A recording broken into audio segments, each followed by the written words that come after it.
Sou Marta Pimentel, da equipe de gestão da formação executiva da nova SBE. É um enorme prazer estar aqui para moderar a mesa sobre Digital Leaders Talk. Todos sabem que a transformação digital é, sem dúvida, o carro-chefe, o arranque de todo o processo da digitalização e da transformação. Diz que o Covid traz uma aceleração significativa ao mindset das pessoas e ao mindset mais digital. Confesso que temos sentido um pouco uma overdose digital. Aliás, por curiosidade, muitos dos participantes que nos batem à porta na nova perguntam se for 100% online. Eu não quero, eu quero conviver, quero estar próximo, mas a verdade é que é inevitável este momento de transformação digital. Os estudos da Enterprise, do Future of Enterprise, que são a base, que dão a base do digital, do Directions 2020, referem que 50% da economia em 2023 será com PIB de 50% do valor. Então, de facto, é inevitável, é um caminho sem volta. São muitas as máximas, as tendências, não é? Dados se anuncia como o novo petróleo. As questões da inteligência artificial, as emoções, a validação das emoções das pessoas, toda esta dimensão. Fala-se fundamentalmente de criação de ecossistemas, a importância da dimensão global. Implica geopolítica global, múltiplos países, multiculturas e escala. Escala, eu diria que as grandes buzzwords é escala, aceleração, curvas exponenciais e para discutirmos tudo isso, temos o prazer hoje de ter aqui dois Digital Leaders de Portugal, que estão no setor público e que nos vão trazer aqui um pouco das suas histórias, das suas contribuições e partilhar connosco esta visão de futuro para o processo da transformação digital e desta importância de sermos líderes digitais. Eu começaria por apresentar o Filipe Araújo. O Filipe Araújo tem uma particularidade, esta mesa, que parece que não foi de propósito, que estamos aqui na presença de tudo de pessoas do Norte. Dizem, off record, todos do Foco do Porto, não sei. Mas a verdade é que Filipe Araújo, um homem das engenharias, com uma carreira inicial nas telecomunicações, mas já com ao longo da sua história, uma grande contribuição para a área do setor público. Esteve como vereador, os últimos 7 na Câmara do Porto, como vereador da área da inovação e da sustentabilidade. Eu acho isto fantástico, a simbiose entre estas duas áreas. De facto, a inovação precisa de passar por essa dimensão. E hoje, como vice-presidente da Câmara, vai-nos trazer a sua perspectiva. Eu vou aproveitar também para apresentar o Luís Góes Pinheiro. O Luís Góes Pinheiro, apesar de ser do Norte, a sua trajetória tem sido aqui na Invicta, não é? Na cidade de Lisboa. Começou no Direito, com uma história já no Governo Central significativa, quer no Ministério da Saúde, quer no Ministério da Justiça, da Administração Interna e agora mais ligado ao setor da saúde.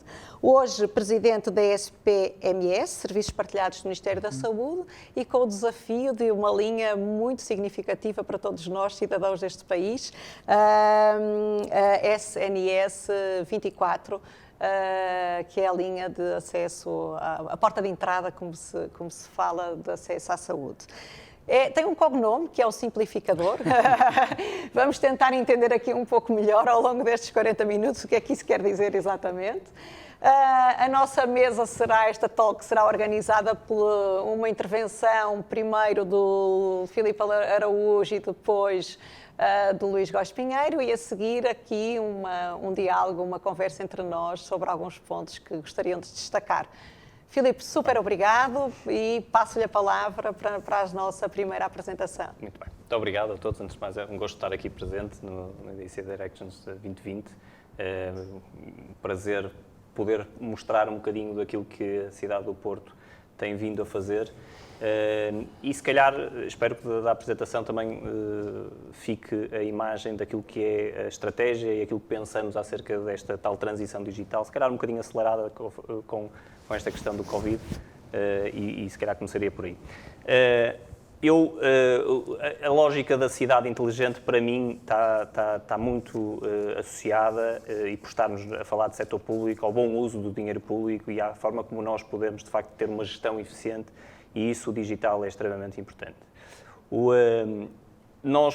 As cidades, quanto a mim, do futuro, e as cidades têm-se vindo a preparar, nomeadamente o Porto, numa lógica de ter uma infraestrutura digital, telecomunicações, são ferramentas essenciais, mas essencialmente nós nunca podemos discorrer nem desassociarmos daquilo que é os processos de inovação, os processos de co-criação, que hoje estão bem presentes e que precisam de facto de estar muito ligados àquilo que é a implementação das políticas públicas e para termos serviços que os cidadãos ambicionem e, acima de tudo, que ao fim e ao cabo lhes proporcionem melhor qualidade de vida. Quando falamos deste mundo digital, não nos podemos esquecer, e acho que faz todo sentido, e falávamos antes desta conversa, da importância da proteção de dados e da importância dos direitos digitais, e isso é, de facto, algo que temos de ter sempre muito em cima da mesa, uma lógica também de gestão aberta, mas não pode estar dissociada, eu não sinto, venho do setor privado, e nunca me sinto dissociado de olhar para aquilo que é a responsabilidade também do setor privado nestas mudanças e nas oportunidades que aqui existem. E, portanto, este é, digamos assim, um bocadinho aquilo que temos tentado fazer. O core, obviamente, é sempre o cidadão. É aquilo que nós queremos providenciar melhor qualidade de vida e daí a tecnologia e digamos, a transição digital a que assistimos são meios para chegarmos a um melhor àquilo que a cidade do Porto ambiciona, que é dar melhor qualidade aos seus cidadãos. Na base da pirâmide, obviamente, temos a infraestrutura tecnológica, toda a parte de conectividade, a questão da internet das coisas, como hoje sabemos, extremamente disseminada pelo nosso dia-a-dia, a inovação no pilar que falava, muito associada a uma nova metodologia de como é que introduzimos serviços, na lógica de desenho de serviços, mas também numa lógica de gestão de inovação, e depois toda a interligação, da qual nós também somos responsáveis com o ecossistema de empresas, de academia e daqui para fora podermos vender soluções e serviços. Isso também é extremamente importante e deve fazer parte do nosso core.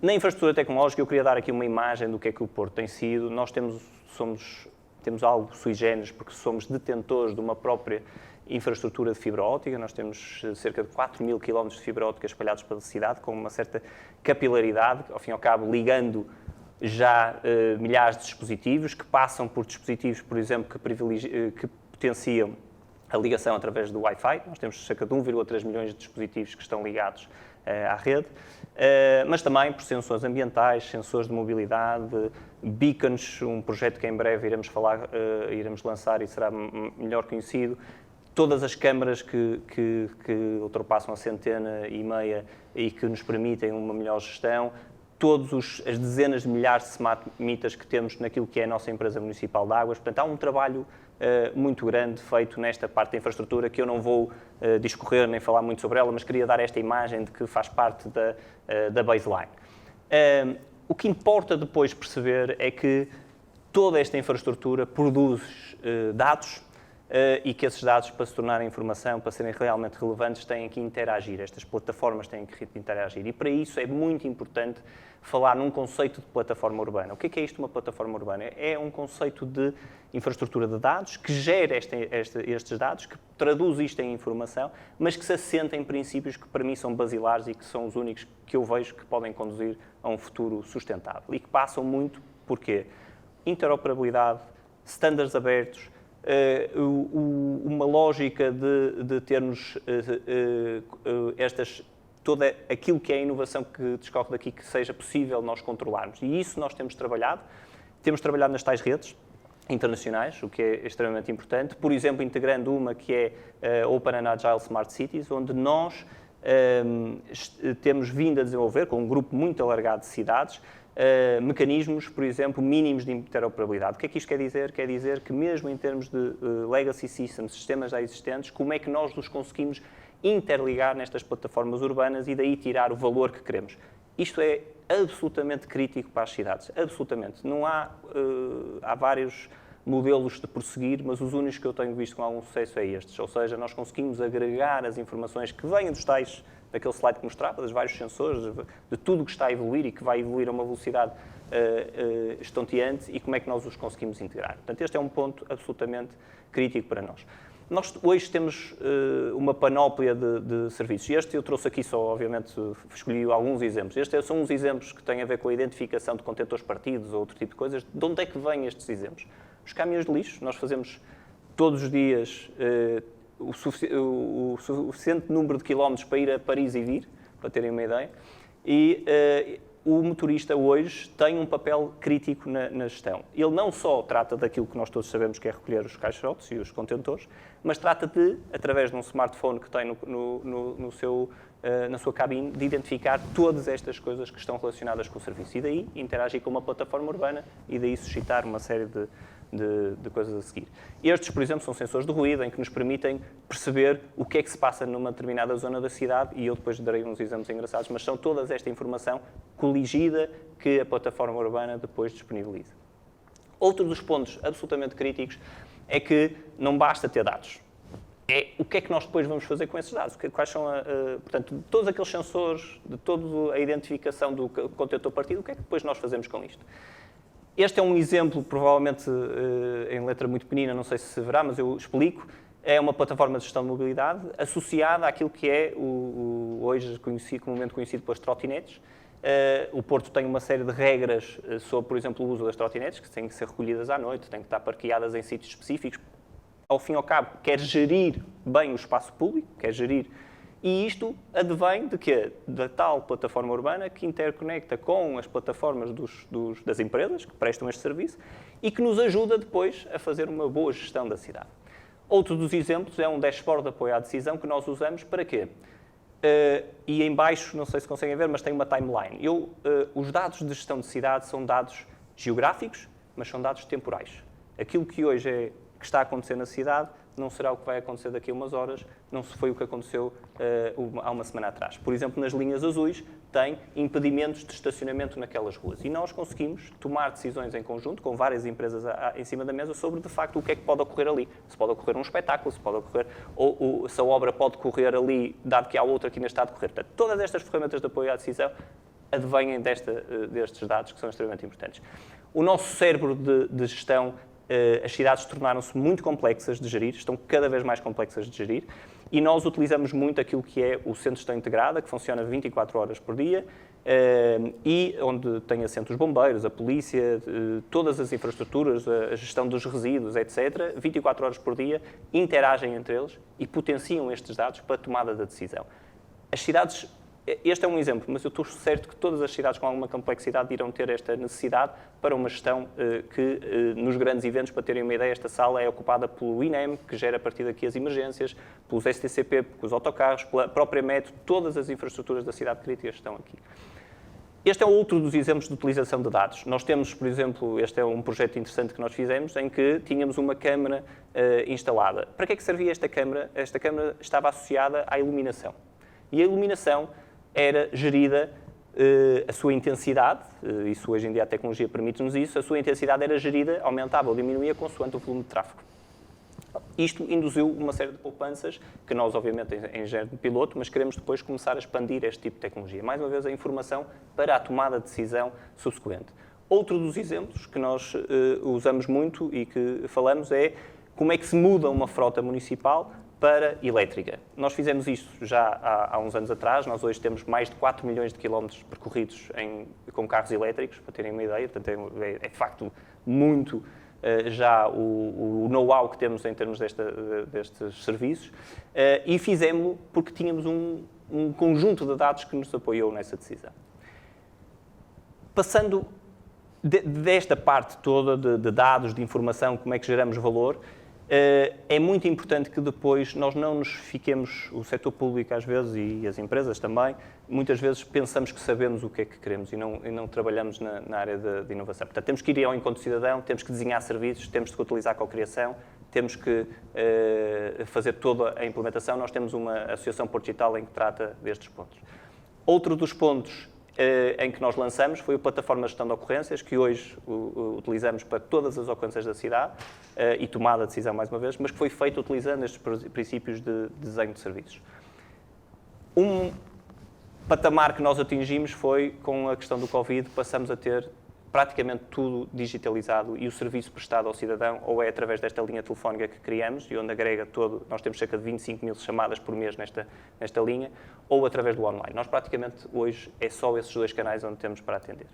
E para terminar, queria dar esta nota. A ligação ao ecossistema, a ligação às empresas é absolutamente essencial. Este é um exemplo que nós estamos a trabalhar, o Data for Covid, um projeto muito interessante que estamos a trabalhar com a Nova, com a nós, com a Faculdade de Ciências, integrando também o Open and Agile Smart Cities, que é a tomada de decisão com base em dados de mobilidade, do metro, do CCCP, a nós apoia-nos naquilo que é mobilidade através dos telefones, obviamente, a Associação Portugal, a TIP, que é a bilhética, e nós, num operador neutro de serviços digitais, vamos trabalhar essa informação para dar a quem? Para dar à RS Norte, por causa da mobilidade e dos focos de infecção, etc., tendo em conta também outros serviços que podem ser potenciados, nomeadamente turismo, etc.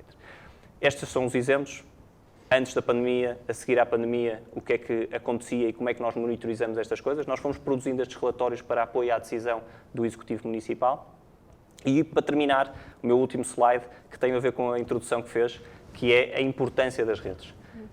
A Europa tem, de facto, que perceber que tem que ajudar a dar um boost ao setor digital, à transição digital, tem que dar importância às empresas europeias, isto é muito importante, e temos que trabalhar este desenvolvimento digital, esta transição digital, para que ele seja sustentável. Todo o que nós falamos dos objetivos do Green Deal e outros só poderão ser atingidos se a transição digital, de facto, tiver efeito. Muito obrigado. Filipe, muito obrigado. É fantástico ver como é que em tão pouco tempo nos conseguiu dar uma série de exemplos do que está a acontecer na prática. Eu acho que o grande desafio, o grande salto não é só o se falar, não é? Porque se falar de transformação digital, eu acho que até na mesa de café hoje acontece, mas o desafio está na implementação dessa transformação. E aqui vemos, sem dúvida nenhuma, vários exemplos dessa implementação. Com isto passava ao Luís, que nos trouxesse um bocadinho já uma visão da Administração Pública Central e o que é que tem sido feito nesta dimensão. Obrigado. Eu queria começar por agradecer ao IDC, cumprimentar também o Filipe, que está aqui connosco, e dizer que, de facto, venho aqui falar um bocadinho sobre aquilo, não só sobre o que tem sido feito, mas, acima de tudo, sobre aquilo que vamos fazer no setor da saúde nos próximos anos na transformação digital. O setor da saúde, como sabem, é um setor que tem estado debaixo de grande tensão, grande pressão nos últimos meses, aliás, designadamente por causa da crise pandémica que todos vivemos, e é fundamental ter bem alinhado qual é a estratégia para os próximos anos na área do digital. Nós tentámos agrupar essa estratégia em 4 grandes pilares. Por um lado, as infraestruturas, por outro lado, a área profissional, ou seja, os sistemas direcionados para os profissionais que atuam no setor da saúde. Por outro lado, o cidadão, aquela que é a visão do cidadão e o que é feito para ele. E finalmente, os dados em saúde. Não é? Já aqui falámos hoje da sua relevância e que, em último caso, são, de facto, eu não sei se são o petróleo, mas são seguramente a base de quase tudo aquilo que se vai fazer amanhã. No que respeita às infraestruturas, os grandes objetivos são, por um lado, aumentar o desempenho, racionalizar a gestão da infraestrutura tecnológica e levar a segurança e a continuidade de negócio. Nós, no setor da saúde, temos por exemplo, no que respeita às redes de telecomunicações, temos cerca de 2.000 pontos. Temos cerca de 300 data centers e outros bastidores onde estão armazenados servidores. Temos milhares de postos de trabalho, temos 170 mil colaboradores e trabalhadores que quase todos diariamente operam com ferramentas tecnológicas no mesmo ecossistema.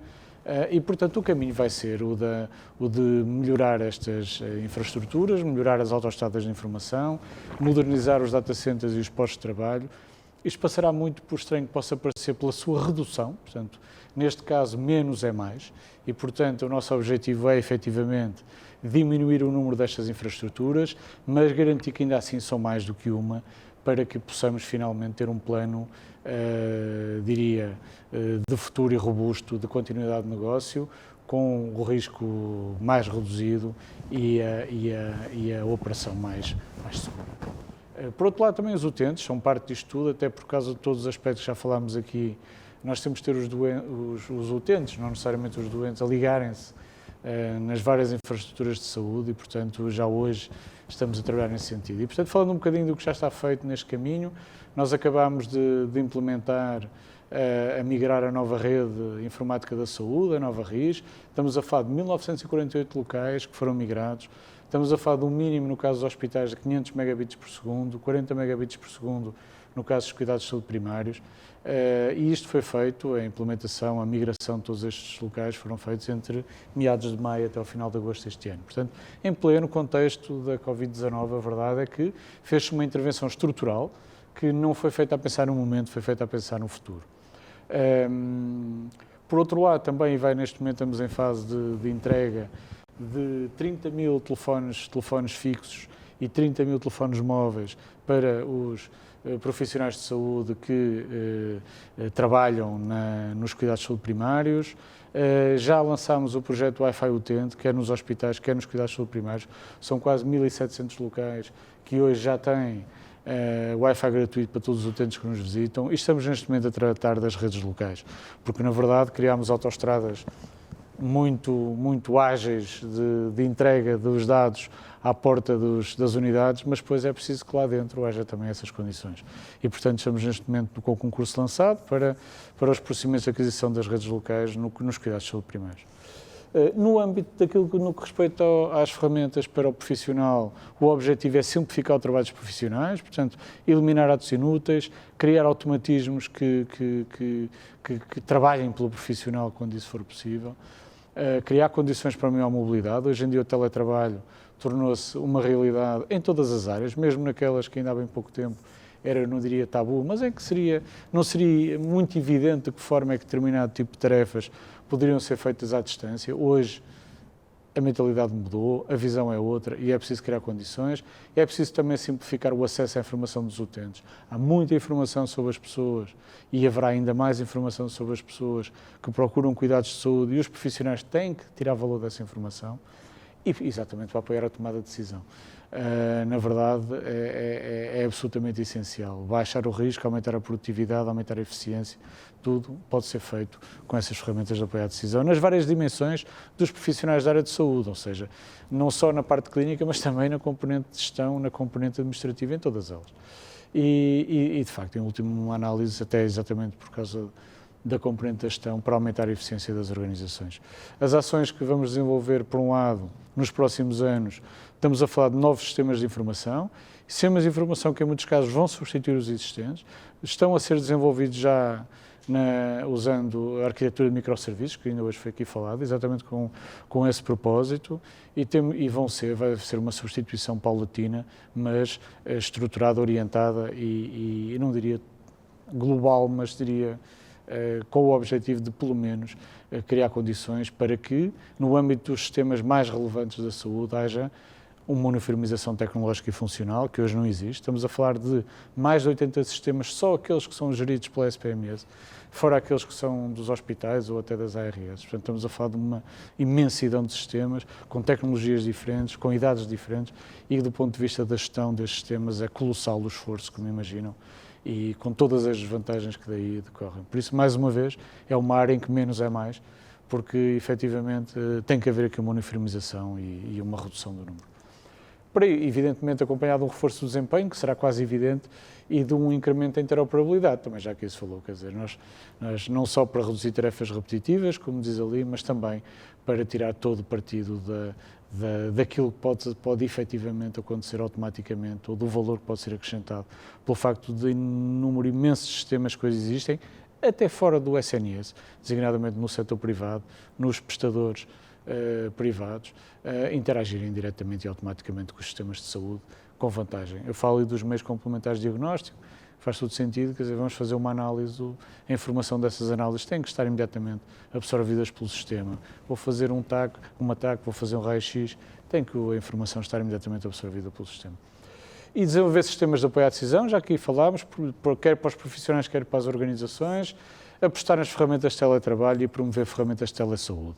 Aqui, ou seja, já não é tanto o profissional que está em mobilidade, o profissional pode estar no seu posto de trabalho, mas o utente não está à distância, portanto é fundamental que essas ferramentas existam. Aquela nuvem que vem ali ao lado é um bocadinho um espelho dos sistemas principais, não são todos. E que estes são apenas alguns, de facto, dos sistemas que já hoje existem e que serão alguns deles absorvidos, outros farão parte da nova concepção de futuro. O S3 é talvez o mais relevante, porque já está a ser desenvolvido numa arquitetura de microserviços e rapidamente irá começar a substituir algumas componentes do sistema administrativo dos hospitais. Mas a ideia é que seja o mesmo que servirá aos cuidados de saúde primários e até a componente clínica. Trouxe ali também, por exemplo, o Trace Covid-19, que foi uma ferramenta que foi criada durante a pandemia, que tem vindo a permitir fazer a monitorização dos doentes no domicílio e teve uma vantagem adicional. Permitiu aos médicos dos cuidados de medicina geral e familiar, no âmbito dos cuidados de saúde primários, poderem acompanhar os doentes no seu domicílio, mas os próprios médicos também não tinham necessariamente que estar no seu local de trabalho. E fizeram esse acompanhamento muitas vezes a partir do seu domicílio, muitas vezes até fora do horário de trabalho, designadamente ao fim de semana. E, portanto, para isso é fundamental terem esta ferramenta e, evidente, também a sua imensa e evidente colaboração. E por aí fora, por exemplo, uma outra ferramenta fundamental, a prescrição eletrónica médica, que já permitiu emitir 280 milhões de prescrições eletrónicas, 1.000 milhões de embalagens já foram prescritas com esse sistema, agora já com a PEM Mobile também, que já leva um número muito significativo de utilizações. A RSE Live, que é o sistema de teleconsulta que foi criado e lançado durante a pandemia, aliás, foi lançada de forma muito emblemática em Ovar durante a cerca sanitária e que tem vindo a ser usada e que já está espalhada pelo país inteiro e agora será fortemente impulsionada para ser usada por todos. E finalmente, para terminar os dois últimos pilares, o cidadão. Há de facto o objetivo de, no âmbito das ferramentas para o cidadão, elevar ganhos em saúde, facilitar o acesso, mas também criar mais igualdade nesse acesso. Porque hoje em dia sabemos bem como para um cidadão que reside no Porto ou em Lisboa, muitas vezes está mais próximo de um conjunto de serviços do que um que mora mais afastado. Isso não deve ser assim. E também mais igualdade no acesso quando se trata de pessoas com necessidades especiais e que muitas vezes ficam mais longe dos serviços por essas características. E melhorar a experiência do cidadão. Desse ponto de vista, vamos criar um modelo omnicanal de acesso, em que estamos já a trabalhar, com um portal único, hoje temos muitos portais, com uma app única, com um canal telefónico único, com balcões de proximidade que componham, junto das pessoas, a componente presencial. Desenvolver também mais e melhores ferramentas de telesaúde, ainda há pouco falámos na ferramenta de teleconsulta, mas também na área da telemonitorização, o investimento é muito grande, de facto é importante, podemos e devemos recolher dados diretamente, quer por input direto dos utentes, quer por input automático de ferramentas tecnológicas que nos podem dar informação e permitir alimentar o trabalho dos profissionais de saúde e até criar mecanismos automáticos de controle do próprio doente, ou utente apenas, e apostar na acessibilidade dos serviços.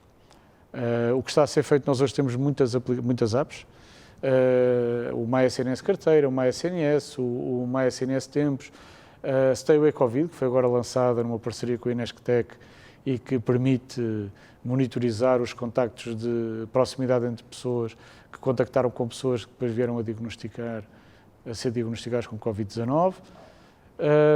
Temos também pelo menos o portal do SNS e o portal do SNS 24, dois portais com muita utilização.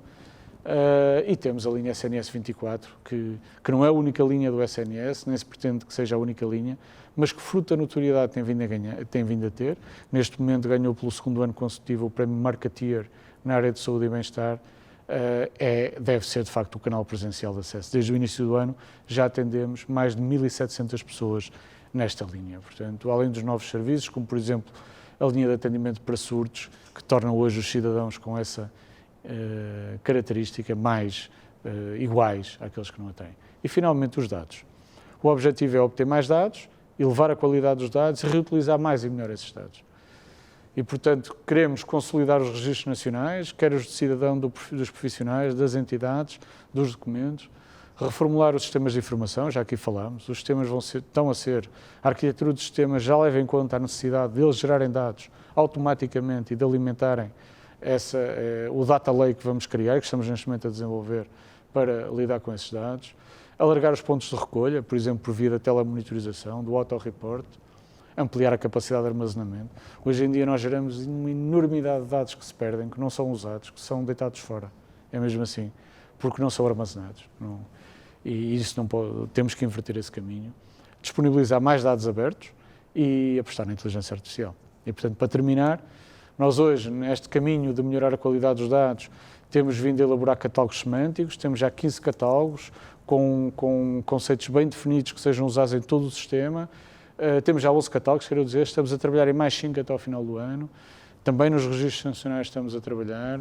Temos, como disse, os tais 80 sistemas de informação que geram dados. Em cima deles temos 8 sistemas de Business Intelligence que permitem já dar algum tratamento, que gerar alguma informação, mas que ainda não é o que nós queremos. E no portal da transparência, em Open Data, já temos 146 datasets que podem ser livremente consumidos. E no que respeita às experiências de inteligência artificial, neste âmbito, estamos neste momento a acompanhar 6, juntamente com diversas universidades, com a Nova também. E eu trazia aqui apenas 4, uma muito virada para as questões da cardiologia, que é o Cardio AI, ou para a dermatologia. O Scout AI é para apoiar os operadores do SNS 24 a terem um desempenho mais eficiente, e o Frail Care a pensar nos mais idosos, naqueles que carecem de cuidados continuados no seu domicílio. Muito obrigado. Fantástico. Bons exemplos de transformação digital.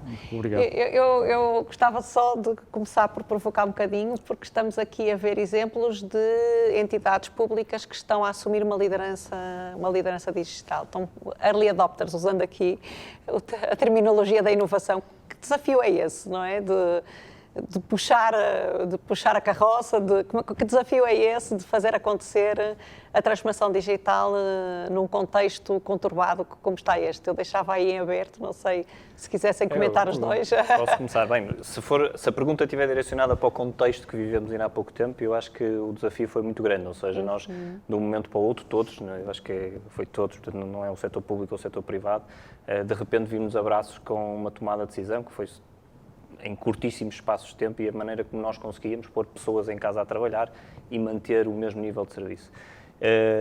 Eu devo dizer que para a cidade do Porto, nós, fruto desta estratégia que expliquei e que já vinha de trás, felizmente conseguimos fazer e conseguimos não só temos 1.100 colaboradores, às vezes ligados todos ao mesmo tempo a trabalhar, obviamente os operacionais foram os únicos que tivemos mais dificuldade em termos que parar alguns serviços, mas todos os outros que poderiam estar a trabalhar estiveram a trabalhar e a desempenhar as suas funções como se estivessem na Câmara. Tivemos outra parte que foi todos os serviços que prestávamos ao cidadão e como é que os mantínhamos e felizmente fruto de um processo de digitalização, da transição digital que vínhamos a seguir, eles puderam ser mantidos. Portanto, isso, digamos, ajudou.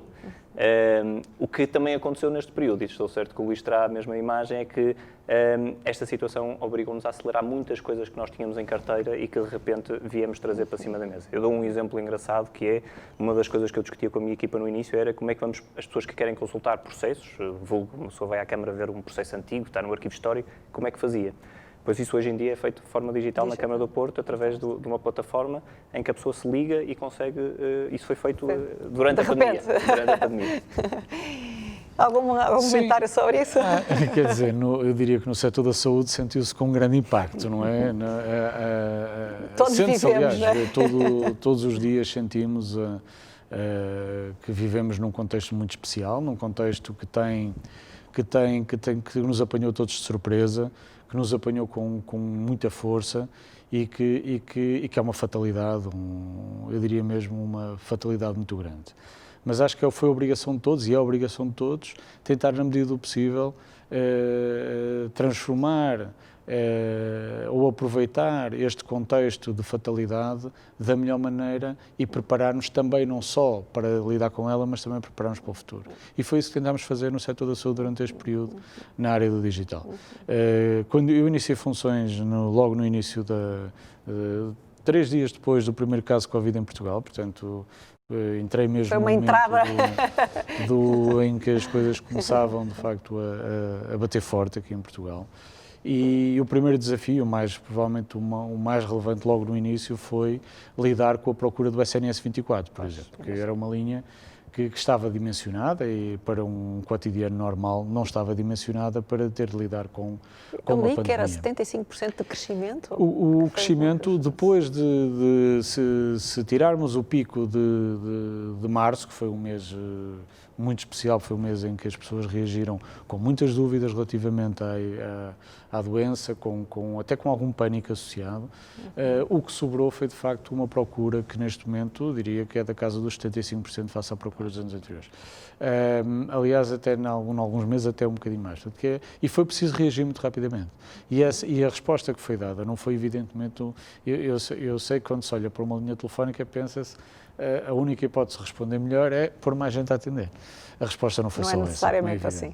A resposta foi também essa, porque não poderia também não deixar de passar por aí, mas foi também e obrigou a uma transformação digital muito rápida em algumas áreas no modelo de atendimento, com a criação de algoritmos com maior eficiência, com a utilização de bots que interpretavam a linguagem das pessoas e, portanto, optimizando o atendimento. Portanto, foi preciso usar muito rapidamente um conjunto de recursos que não eram usados até aí e que vieram a dotar a linha de uma capacidade de resposta e, acima de tudo, uma flexibilidade que ela hoje tem e que não tinha. Portanto, ela hoje, estamos a sentir nos últimos dias novamente uma pressão sobre a linha e a verdade é que temos conseguido dar conta dessa pressão pela agilidade e pela flexibilidade que, juntamente com o operador de telecomunicações que a gere connosco, temos vindo a conseguir dar resposta.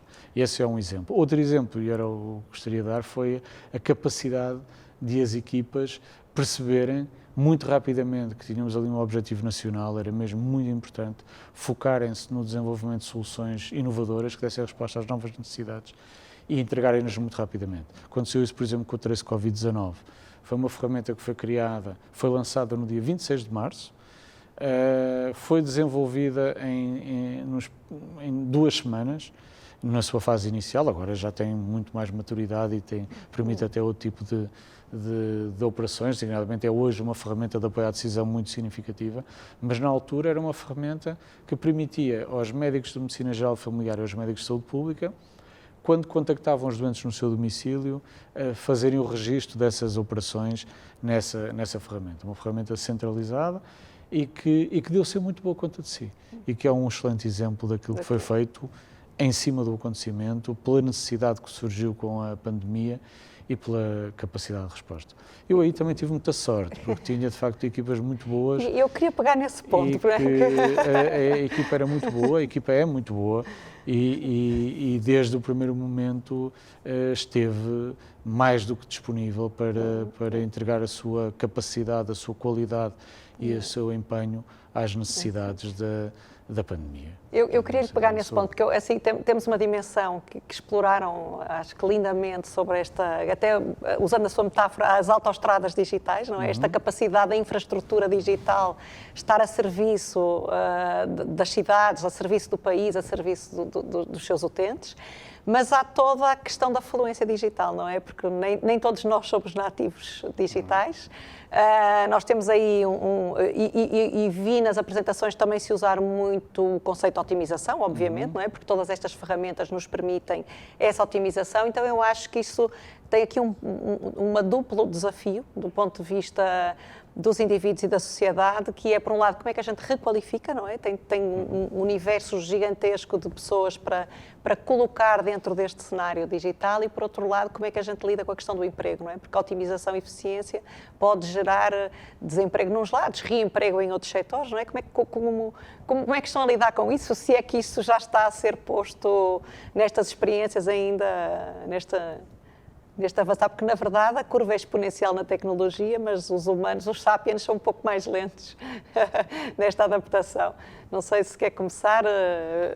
Posso? Não, vamos lá ver. Há aqui uma parte que nos compete e aí sim o setor público é extremamente importante e devo dizer que as câmaras, eu pessoalmente preocupo-me com essa parte que é esta transição digital tem que ser uma transição digital que ocorra para todos, que englobe todos. E isso é, sem dúvida, um dos grandes desafios, que estou certo que o Luís, então, na área da saúde, imagino as grandes dificuldades que se devem pôr nesse sentido. E isso deve-nos motivar a que essa transição, que é muito acelerada, como dizia, e bem, ou seja, teremos curtíssimo espaço de tempo, não teremos gerações para que, quer dizer, a próxima geração já venha suficientemente educada para que não tenha esses problemas e, portanto, temos que fazer aqui muito trabalho nessa área. Eu acho que esse compete claramente ao setor público, fazer essa transição e ajudar a que consigamos que as pessoas com mais idade acompanhem bem este fenómeno. Porque vamos lá ver, aquilo que se passou e que acho que falar sempre nesta questão da pandemia ajuda-nos a veicular um mundo onde muitos dos serviços transitaram para o digital. Não é? Nós passamos a encomendar online para nos virem trazer à porta. Quer dizer, se o tinteiro da impressora deixava de imprimir, uma pessoa deslocava-se para ir comprar o tinteiro e já deixou de deslocar, mas quem sabia que podia encomendar online, sabia o fazer e pagar online, fê-lo. Poderia haver pessoas que ficaram fora disto. Isso é o que nós não podemos permitir e temos que fazer aí um grande trabalho nessa área, até porque há aqui vários desafios e vou tentar fugir um bocadinho desta questão da pandemia, porque acho que os desafios são tão grandes que estão muito relacionados. Por exemplo, quando eu olho para o Norte como uma região fortemente exportadora, baseada em indústria, como é que a transformação da indústria vai ser feita de maneira a que nós possamos requalificar aquelas pessoas e dar-lhes essa ocupação. E isso deve nos preocupar a todos. E eu acho que esse compete ao setor público, nomeadamente às universidades, aos politécnicos, isso sem dúvida, temos mesmo que nos ocupar fortemente disso, mas também, e já existem muito bons exemplos, o setor privado tem feito um grande esforço, nomeadamente por causa da falta de talento até em algumas áreas, procurado requalificar pessoas que têm as capacidades, só que nunca tinham sequer equacionado certas áreas. Portanto, aqui há várias, na sua pergunta, quanto a mim, há vários caminhos e várias Sim, eu concordo, acho que de facto há muitas dimensões nessa questão, uma questão muito complexa e temos que partir um bocadinho. Primeiro pensando nos utentes, ou seja, no cidadão que é beneficiário dos serviços públicos. Acho que ninguém pode ficar para trás, como é evidente. Nós não podemos ter cidadãos que têm um serviço de primeira, porque estão familiarizados com a utilização de ferramentas tecnológicas, e cidadãos que têm um atendimento de segunda, porque não têm essa capacidade. Agora, eu tenho um entendimento relativamente a essa matéria. Eu acho que a melhor forma de tratar duas pessoas exatamente da mesma maneira é dispensarmos a sua intervenção e entregar-lhe o serviço. E, portanto, e muitas vezes nós ainda temos esse hábito na administração pública, e isso acontece quer a nível central, quer a nível local, que é estarmos sempre à espera de inputs da pessoa, quando na verdade nós já sabemos o que ela quer e do que ela precisa. E se nós dispensarmos essa necessidade permanente do cidadão, do utente, ter de cada passo nos dizer o que é que precisa em cada momento, quando nós já sabemos, isto vale, por exemplo, para marcar uma consulta. Eu já sei que aquela pessoa quer uma consulta para aquela data e eu tenho que tomar a iniciativa, não preciso que ela venha até mim dizer que precisa dela. E depois, muitas vezes gasto muito dinheiro a criar veículos de simplificação da forma como ela chega até mim, quando na verdade eu já sei o que é que ela me vem dizer quando cá chegar. E se eu não precisar de lhe perguntar, a verdade é que trato da mesma maneira um idoso com dificuldades a manusear um instrumento tecnológico e um engenheiro informático. Trato-os exatamente da mesma maneira. E essa é provavelmente a única forma de eu os conseguir tratar exatamente da mesma maneira. É dispensar a sua intervenção se eu já sei o que é que eles querem. E isto vale para diversos níveis. Outra questão diferente, que também pôs na sua pergunta, tem a ver com os recursos humanos, não é? Sim. E como é que nós criamos aqui uma dinâmica de requalificação dos recursos humanos. Bem, desde logo não fugindo ao problema, não é? Ou seja, um dos maiores erros que pode haver, por exemplo, falamos aqui de inteligência artificial, falamos de tecnologias emergentes, e necessariamente o caminho não pode ser evitá-las, porque esse primeiro é um caminho impossível, não é? Quer dizer, não é quase, é inevitável. Embora que eu depois da Covid-19 vejo-me com menos capacidade de adivinhar o futuro do que me via há uns tempos atrás, mas ainda assim me parece que é de facto um caminho absolutamente inevitável. O que devemos é exatamente fazer o oposto, é abraçar as tecnologias emergentes, envolvendo cada vez mais os recursos internos e fazendo-os parte do processo. Porque, as pessoas aderem, as pessoas têm vontade de se requalificar, têm vontade de caminhar, nós não podemos desistir delas. E agora não tem tanto a ver, mas é um dado relevante. A minha avó tem 91 anos e comunica por WhatsApp. Usa o WhatsApp para enviar mensagens, para ver filmes e vídeos da família e, portanto, é possível. E, na verdade, embora evidentemente não sei se será igual a todas as avós, ainda por cima sendo a minha de certeza que é melhor do que as outras, mas de todo modo não é um feito, é não desistir das pessoas, e acho que essa é que é a palavra de ordem que tem que haver a todos os níveis. Eu quero um comentário assim à sua visão de futuro. Há uma frase fantástica que eu adoro sobre o futuro, que é: a única certeza que eu tenho sobre o futuro é que eu já lá estive várias vezes. Eu acho que isso é uma delícia. E por falar em futuro, eu vi aqui anunciarem muito sobre inteligência artificial. E dados, não é? Mais concretamente dados, otimização de dados, análise de dados, data analytics e depois todo o avanço disso para a inteligência artificial. Eu acho que um colega meu coloca que a liderança hoje vive paradoxos, não é? Eu acho que um dos grandes paradoxos que nós temos hoje tem a ver com essa questão, não é? Por um lado, as enormes vantagens de nós podermos ter a inteligência artificial a funcionar e, por isso, mais facilmente chegar àquilo que são as necessidades efetivas dos utentes, dos nossos clientes, dos nossos consumidores. Por outro lado, toda a dimensão da privacidade de dados e o desafio da privacidade de dados. E eu gostaria de, como líderes digitais, não é, que são, isso tira-lhes o sono, não é? Como é que estão a lidar com esse paradoxo? Porque isto aqui tem, não é? Como é que a gente lida com isso? Agora ninguém quer. Não, por acaso não é verdade. Eu sou um fã da proteção de dados e, portanto, eu sinto-me especialmente à vontade a falar sobre isso. Acho que é um tema, eu percebo o desafio, é um desafio que às vezes parece difícil. O desafio de perceber como é que conseguimos tirar o máximo partido dos dados, o máximo partido da sua reutilização, sem pisar os direitos das pessoas. No fundo é isso que está em causa. E eu, quanto a isso, há algo que me deixa a mim particularmente descansado, que é o facto de viver numa zona do globo que tem, de facto, essas preocupações.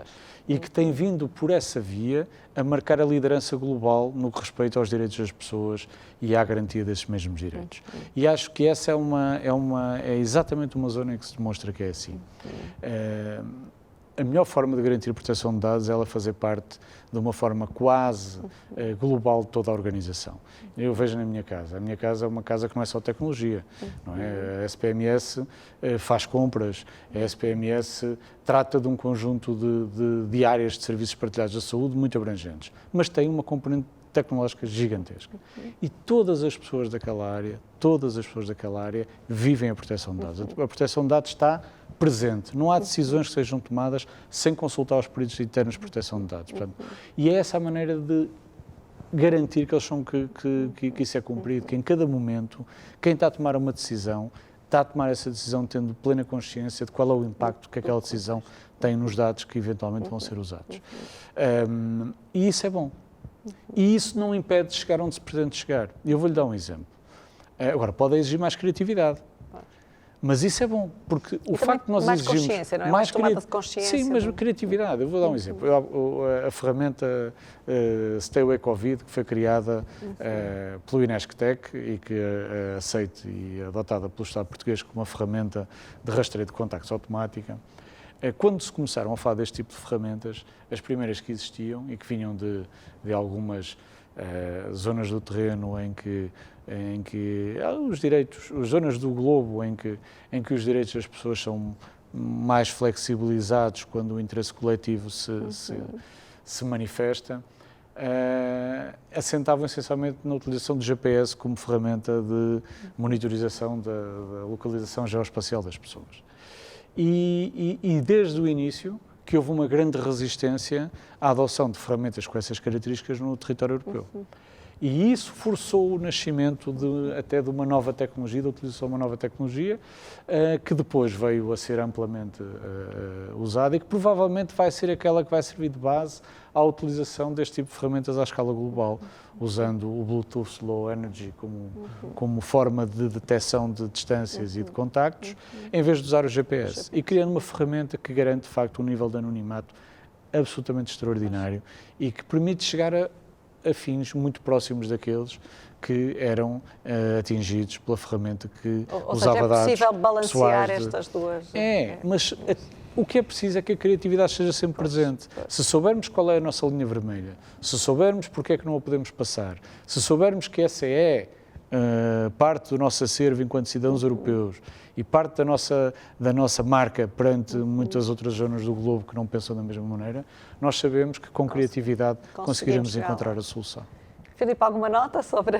Não, vamos lá ver. Eu acho que a posição do Luís é, de facto, eu revejo muito naquilo que ele acabou de dizer. A Câmara Municipal do Porto, muito antes de ser obrigatório, e nós criamos uma direção só para a proteção de dados que se ocupa dessa área. E hoje a visão que o Luís passou é a visão da Câmara Municipal, por exemplo, do Porto.